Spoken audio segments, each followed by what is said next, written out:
7 जनवरी 2026 Delhi police HCM का पहला shift का ओरिजिनल प्रश्न है। वीडियो अच्छा लगे तो इस चैनल को सब्सक्राइब कर देना। पहला प्रश्न है, दिल्ली का प्रसिद्ध मेहरौली लौह स्तंभ किस राजवंश से संबंधित है? तो गुप्त वंश से ये संबंधित है। अगला प्रश्न रीजनिंग का है। 7 का संबंध 43 से है तो 9 का संबंध कौन संख्या से होगा?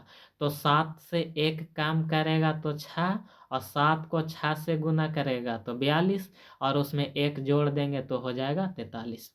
उसी तरह से 9 से 1 कम होगा 8, और 9 को 8 से गुना करेंगे तो होगा 72, और उसमें 1 जोड़ देंगे तो हो जाएगा 73।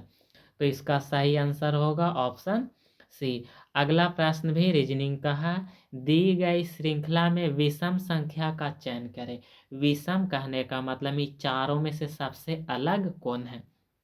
तो सबसे पहले 169, 144, 121 और 196, ये सभी किसी न किसी संख्या के स्क्वायर हैं। लेकिन ये संख्या को यदि उलट कर लिखेंगे तो 169 को उलट कर लिखेंगे तो कितना हो जाएगा?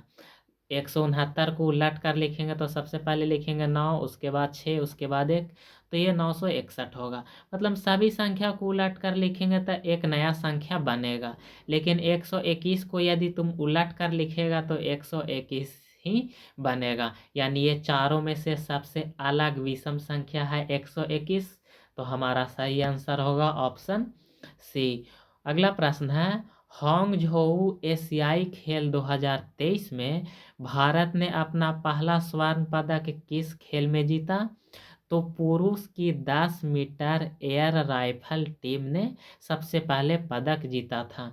तो इसका सही आंसर होगा ऑप्शन बी। 8वीं से 10वीं शताब्दी के दौरान उत्तरी भारत में कन्नौज पर नियंत्रण पाने के लिए त्रिपक्षीय संघर्ष में भाग लेने वाले 3 राजवंश कौन कौन था?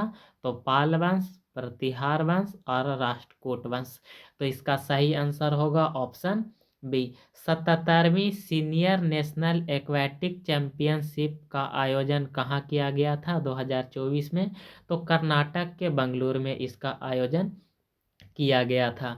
प्रथम पंचवर्षीय योजना का मुख्य उद्देश्य क्या था? तो कृषि विकास इसका मुख्य उद्देश्य था। होला मोहल्ला मुख्य रूप से किस कारण से मनाया जाता है? तो मार्शल आर्ट और वीरता का प्रदर्शन के लिए मनाया जाता है। तो इसका सही आंसर होगा ऑप्शन बी। मई 2025 में भारत द्वारा किए गए ऑपरेशन सिंदूर में विंग कमांडर व्योमिका सिंह ने अपनी क्या भूमिका निभाई थी? तो उन्होंने आधिकारिक प्रेस ब्रीफिंग का नेतृत्व किया था। यानी इसका सही आंसर होगा ऑप्शन बी। भारतीय सांख्यिकी के जनक के रूप में किसे जाना जाता है?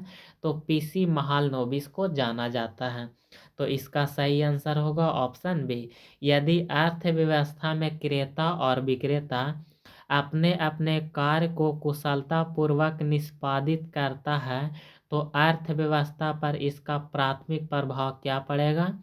तो संसाधनों का कुशल आवंटन और बाजार संतुलन बना रहेगा। तो इसका सही आंसर होगा ऑप्शन बी।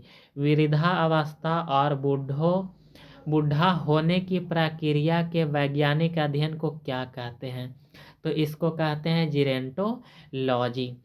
भारतीय न्याय संहिता के तहत यदि किसी अपराधी को केवल जुर्माना से दंडित किया गया है और वह उसे भरने में विफल रहता है तो कारावास की अधिकतम सीमा क्या होगी?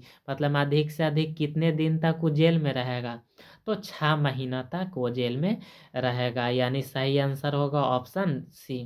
निम्नलिखित में से कौन सा खेल एक प्राथमिक रूप से आउटडोर टीम खेल है? तो बास्केटबॉल।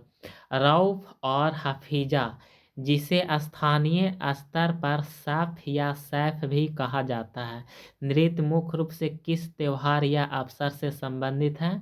तो ईद और वसंत उत्सव से संबंधित है। तो सही आंसर होगा ऑप्शन बी।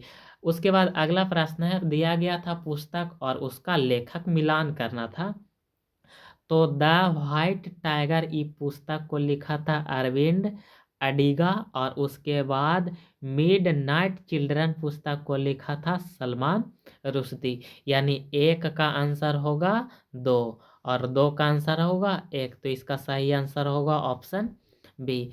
17वां ब्रिक्स शिखर सम्मेलन 2025 किस देश में आयोजित किया गया था? तो इसका आयोजन ब्राजील में किया गया था। निम्नलिखित में से प्रिविलेंग शब्द के सही वर्तनी कौन है? तो इसका आंसर होगा ऑप्शन बी। निम्नलिखित में से कमिटमेंट शब्द की सही वर्तनी कौन होगा? तो इसका सही आंसर होगा ऑप्शन सी।